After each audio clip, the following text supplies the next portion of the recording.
Olá pessoal, vamos aí para mais um vídeo, tá? E hoje eu vou fazer uma revisão de elétrica, tá? Vou fazer uma revisão bem simples aí para vocês recordarem aí os nossos conteúdos antes aí da nossa avaliação, tá? Nossa avaliação bimestral, tá? Bom, aqui eu comecei, coloquei já as fórmulas e algumas informações aqui na lousa, porque eu vou falar de campo elétrico e potencial elétrico, tá? Unidades 1 e 2 da apostila 3, Física B, tá? Aqui eu coloquei uma carga, né, positiva, que eu vou chamar ela de Q maiúsculo, tá? E dentro dela, ó, entre ela aqui, ó, esse círculo maior, é o que nós chamamos de campo elétrico. Quer dizer, é o campo de influência dela, tá? Uma carga que eu coloque aqui, ó, negativa, né? Ela vai ter aí, ó, ela vai se deslocar com uma determinada força, elas vão se atrair, tá? Essa carga eu vou chamar de Q minúsculo, tá? Já deixei maiúsculo e minúsculo para separar, tá? Bom, então, se eu colocar uma outra carga aqui, ó, fora do meu campo, ó, não vai acontecer nada, tá? Por quê? Porque ela não está sob a influência dessa carga, tá? Ela já está tão distante que já não está mais aí dentro do campo de atuação, campo elétrico. Essa ideia de campo elétrico é a mesma ideia de campo gravitacional, tá? Você fica muito longe do Sol, você não é mais, você não faz mais parte aí do sistema solar, né? Por quê? Porque ele não está sob aí a influência do Sol, tá? É a mesma ideia de campo magnético também, dois ímãs muito próximos, eles se tiver com polos diferentes, se atraem, né? Se eles estiverem muito distantes, não faz diferença nenhuma, porque ele não está mais no campo magnético. Então, sempre a ideia de campo vai ter essa ideia de proximidade, tá? Bom, nessa ideia aqui, eu tenho essas duas fórmulas, tá vendo? Essa fórmula vai ser a influência que essa carga Q minúscula recebe, ó. Se eu colocar uma carga Q dentro de um campo elétrico, ela vai se deslocar com uma determinada força. Essa força pode ser de atração ou de repulsão, como nós vimos aí no bimestre passado no vídeo de força eletrostática, tá? Bom, mas qualquer outro ponto que eu tenha dentro do meu campo elétrico, eu posso saber qual é o campo elétrico, tá? Eu preciso usar essa fórmula, tá? Onde a minha carga geradora, tá? Dependendo da distância, vai ter o campo elétrico. Quanto mais próximo, ó, esse A aqui, por exemplo, eu coloquei ele bem pertinho. Então ele vai ter, ó, uma distância aqui menor, então o campo elétrico ele é maior. Quanto mais distante vai ficando, vai diminuindo o campo elétrico, até chegar o momento que ele, ó, acaba, tá? Aqui, ó, é a distância A e aqui, ó, é a distância B. Coloquei dois pontos aqui, A e B, tá? Lembrando que que K é 9 vezes 10 elevado a 9, tá? Em unidades de medida do Sistema Internacional de Medidas, tá? Campo elétrico é sempre medido em Newton por Coulomb, quer dizer, cada Coulomb, cada carga que eu colocar aqui, ó, vai ter aí uma força diferente, tá? De acordo com a carga e de acordo com o campo elétrico, tá? Bom, potencial elétrico, tá? Coloquei aqui também, tá? Quer dizer, é o potencial que ele tem de se locomover, de fazer um trabalho de locomoção, tá? Da mesma forma que, ó, quanto mais próximo eu tiver, maior é o potencial que ele tem de se mexer. Essa carga aqui, ela está tendo potencial de se locomover até chegar aí no ponto A. Você vê que aqui sempre eu coloco dois pontos, tá? É o potencial de ir de um ponto até o outro, tá? Você vê que as fórmulas são iguais, né? Exceto pela distância, tá? Quer dizer, eu estou calculando em cada ponto dentro do meu campo elétrico o potencial que as cargas têm de se locomover ou não, tá? próximo da carga, maior é o campo elétrico, por consequência, maior também é o meu potencial elétrico, tá? Potencial elétrico também é chamado de tensão ou diferença de potencial elétrico, né? DDP. Tá? Na apostila de vocês, ela está simbolizada como UAB, que é o campo elétrico no ponto A menos o campo elétrico do campo B. É a diferença aqui, ó, entre esses, ó, dois pontos, tá? Aqui. É medido em volt, tá? Sabe a tomada que vocês têm em casa? Ali tem uma também, ó, tá vendo? Essa tomada aqui, ó. Ela é uma tomada de 110 volts. Quer dizer, a diferença de potencial entre um ponto aqui, ó, um buraquinho daqui e outro buraquinho, é de 110 volts. É o potencial que ela vai ter das cargas se locomoverem. Quando eu colocar aqui, ó, plugar aqui o meu aparelho, ele vai ter o potencial de se locomover as cargas, fornecendo aí corrente elétrica, que é o nosso próximo item, para o meu aparelho, tá?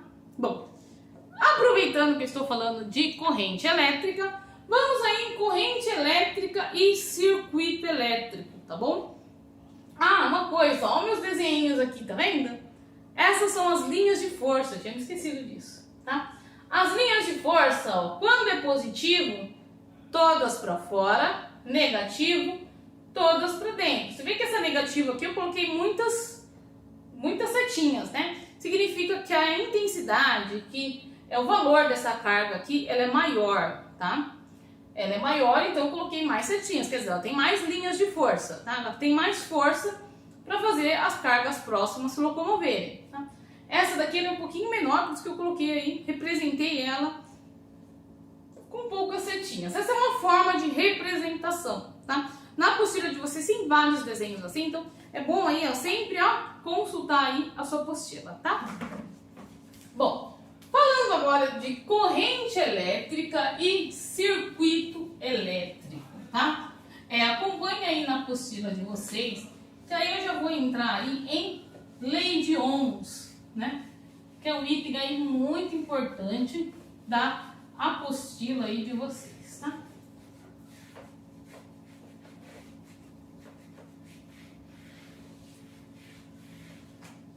Bom, o meu circuito, ele tem essas partes aqui, ó. Aqui é a minha tensão, VAB, tá? Ou somente o U, né? Peraí que eu vou fazer tão torto não, né?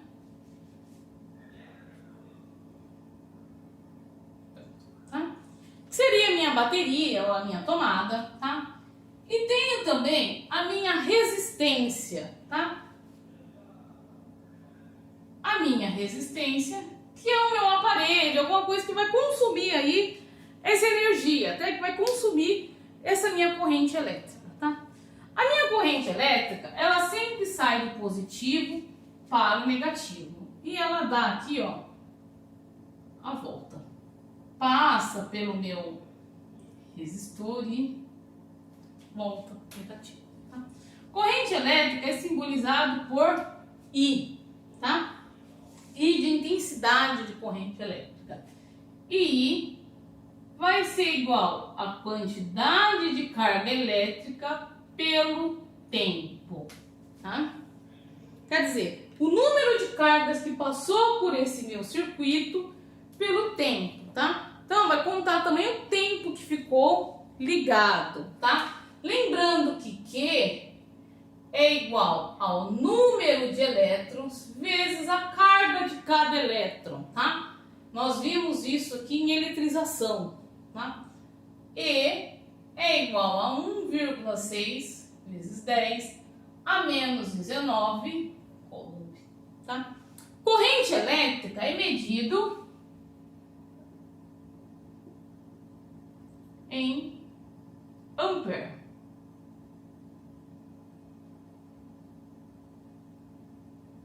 É medido em ampere, tá? Bom, quer dizer, a quantidade de cargas elétricas que passou por todo o meu circuito, tá? Acabamos de ver aqui a tensão, né? Que é aqui a diferença de potencial entre cada ponto, tá? Que é medido em volts. Em volt, né? Como sempre, mais que um, por isso fica volts. Tá? E, por fim, a resistência elétrica, tá?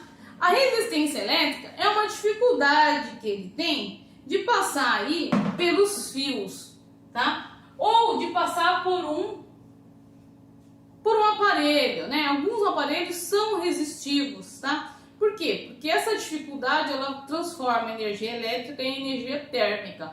A cafeteira, por exemplo, o forno elétrico, aquela chapinha de cabelo, secador, todos eles têm uma resistência que faz com que dificultam a passagem dos elétrons, tá? Quer dizer, vai tendo colisões com os elétrons e ocorre aí de aquecer o seu aparelho. Aquecer aí, esse aquecimento é bom porque a gente está usando esse calor produzido, tá? Já alguns aparelhos, como o liquidificador, por exemplo, o liquidificador ele não é feito para esquentar, porém o seu motor ele acaba esquentando, né? Devido aí à sua resistência interna, né? Quer dizer, ele sempre tem dificuldade dos elétrons, né, da corrente elétrica passar aí por todo o aparelho, tá? É muito comum todos os aparelhos esquentarem um pouco devido à sua resistência interna, tá? Bom, a resistência interna é representada por esse R aqui, ó, tá? Resistência.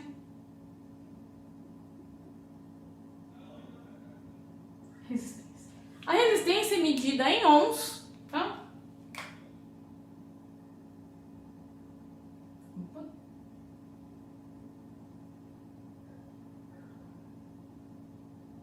Ohms, que é aquela letra grega chamada ômega, tá?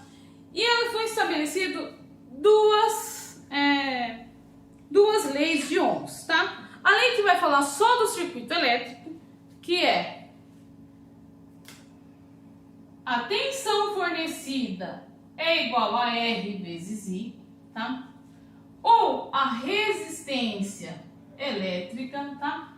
É igual ao material. Essas duas fórmulas são as leis de ohms, tá? Aqui, ó. Tensão igual a resistência vezes a corrente. Você vê que aqui, ó, já é a minha fórmula de circuito, ó, tá? Tensão, resistência e corrente. Já é a principal fórmula aí do meu circuito, tá? E essa daqui tá falando dos materiais. Cada material tem uma resistividade diferente, tá? Na apostila de vocês, inclusive, tem uma tabela aí com alguns materiais e a resistividade de cada deles. Cada deles são feitos de moléculas diferentes, de átomos diferentes. Então, cada um deles tem uma facilidade ou uma dificuldade de passar esses elétrons, tá? Também ele fala do comprimento do circuito, né? Um circuito muito grande, como de casas, de prédio, né? Tem muitos fios, né? Muitas ligações. Então, é um circuito muito extenso. E fala também da espessura, né? Se o fio for muito grosso, né? É mais fácil de passar. Se ele for aquele fio bem fininho, bem estreitinho, ele já tem uma dificuldade aí de passar esses elétrons. Quer dizer, a resistência vai alterando entre o material, o comprimento e a espessura, né? Esse A aqui é de área de seção, tá? Quer dizer, a espessura aí do meu fio, tá? Alguns casos, por exemplo, como chuveiro, né? Ele precisa de uma maior quantidade de elétrons, tá? Então, geralmente o fio do chuveiro é um pouquinho mais grosso, né? Quer dizer, um pouquinho mais largo para que passa mais fácil os elétrons, né? Para que o elétron não tenha tanta resistência, tá? Você vê que as casas geralmente é feito com fio de cobre, né? Por quê? Porque o cobre tem uma resistividade muito baixa, né? Quer dizer, é muito mais fácil fazer toda uma fiação aí de cobre do que de outro alumínio, que às vezes vai esquentar aí a estrutura aí, o circuito elétrico aí da casa, ou do prédio, ou da residência, tá? Bom, pessoal, lembra que eu sempre fiz aí exercício da apostila, tá? Bom, por fim, ainda temos potência elétrica. ele vai falar direto aí de um aparelho específico, tá? Quer dizer, você vai comprar aí um liquidificador, bem marcado aí a potência dela, tá? A potência desse liquidificador. Tá? Deixa eu apagar aqui o meu desenho. Então, a potência elétrica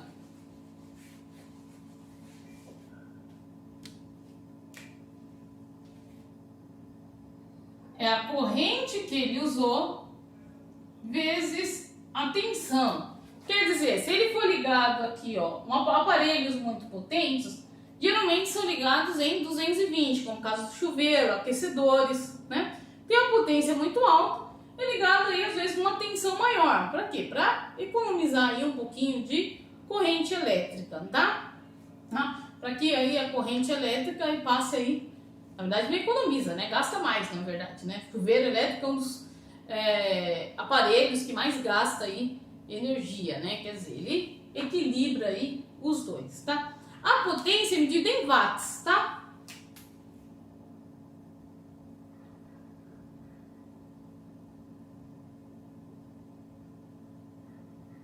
Medida em watts. Que é um W maiúsculo. Opa! Deixar aqui mais bonitinho, escorregou a caneta. Em watts.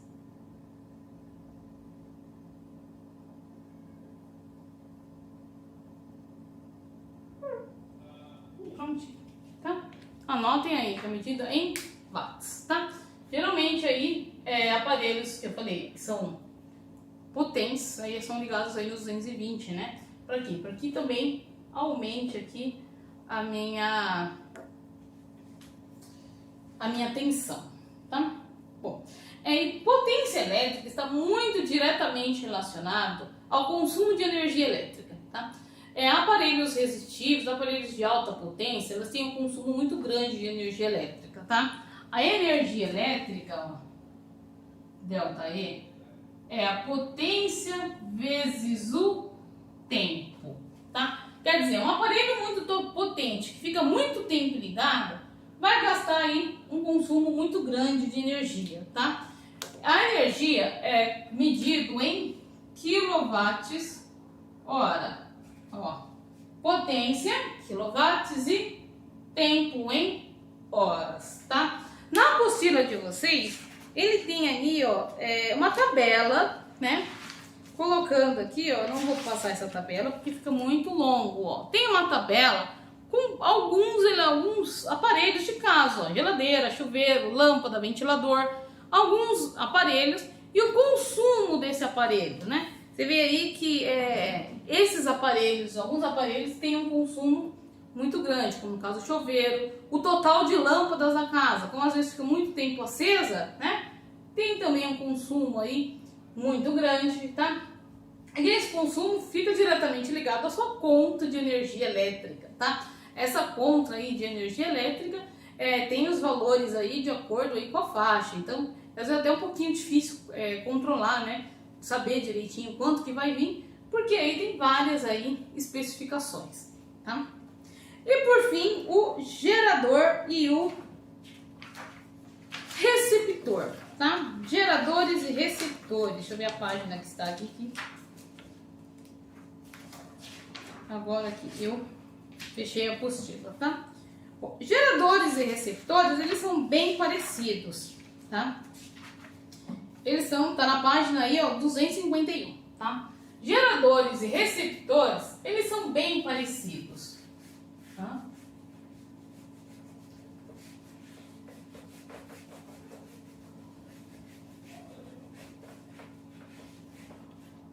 Aqui, ó. Aqui é o meu receptor, né? E aqui é o meu gerador. Gerador, receptor. Bom, tanto gerador como receptor, eles têm uma resistência interna deles, tá? Essa resistência do próprio componente aí, como eu já expliquei, do gerador, ele tem uma dificuldade aí de separar essas cargas, e o receptor, tá? Ele tem também uma força chamada força eletromotriz, tá? Que é o que mantém aí, ó, as cargas do gerador separadas. É o que vai fornecer aí energia aí para todo o sistema, tá? Então, o gerador,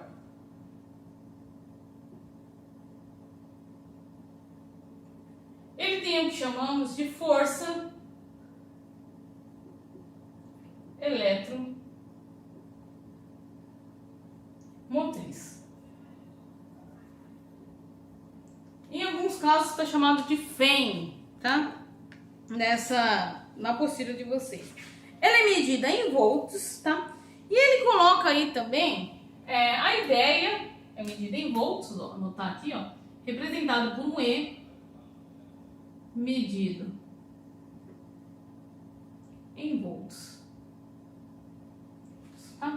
Então, uma pilha, por exemplo, tem uma tensão aí, ó, de 1,5 volts, significa que ela tem uma força eletromotriz, a força de separar as cargas dela é de 1,5 volts. E essa daí, a tensão que ela vai fornecer, tem aí uma variação entre a força eletromotriz menos a resistência vezes a corrente que ela vai fornecer. Tá vendo? Vê que é diferente a força eletromotriz da tensão.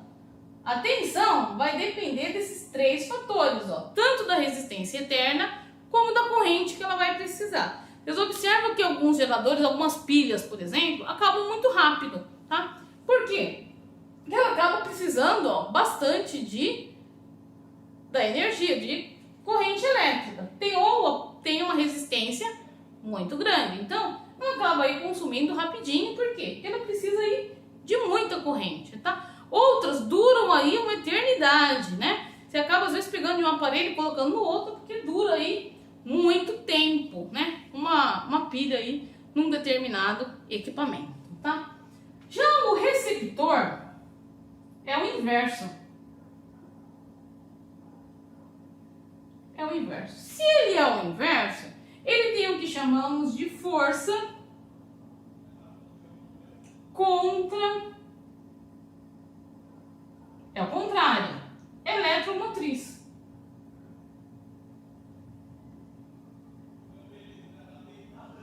Ficou enorme o nome, né? Essa força contra eletromotriz, ela é o inverso da força eletromotriz. Quer dizer, ele está transformando toda a energia que ele recebeu ali do gerador e transformando, na verdade, a parte dela, né? Transformando aí em trabalho, tá? Na força eletromotriz, deixa eu ver se eu contra eletromotriz, deixa eu ver que página que está aqui agora. Vou passei direto, hein? Que está aqui, ó, tem até alguns exemplos, ó, na apostila de vocês, tá? Eles também é medida em volts, tá? E determina aqui, ó, a equação do receptor. Mas você vê que elas são, ó, quase iguais, tá? Só difere aqui, ó, o sinal, tá? Quer dizer, o que eu recebi, ó, do meu gerador, né? Eu vou transformar parte dela em energia e mais a resistência interna, você vê que todos os receptores esquentam um pouquinho, vezes a corrente. Isso aqui é o que eu vou aproveitar, tá? Quer dizer, em outras palavras, ele vai aproveitar U menos R vezes... Ele vai aproveitar a tensão que ele recebe menos a resistência vezes a corrente, tá? Eu fiz aí alguns exercícios com vocês sobre aí, né, todos esses temas, tá? Leiam também a apostila de vocês, que tem muitos exercícios bons, tem muitos lembretes, muitos enunciados bons. Lembrando que esse só foi um resumo, com um pouquinho comprido, né? Mas mas eu achei muito importante deixar esse resumo aí antes da prova, tá bom? Pessoal, fiquem com Deus, estudem, tá? E até a próxima. Tchau, tchau.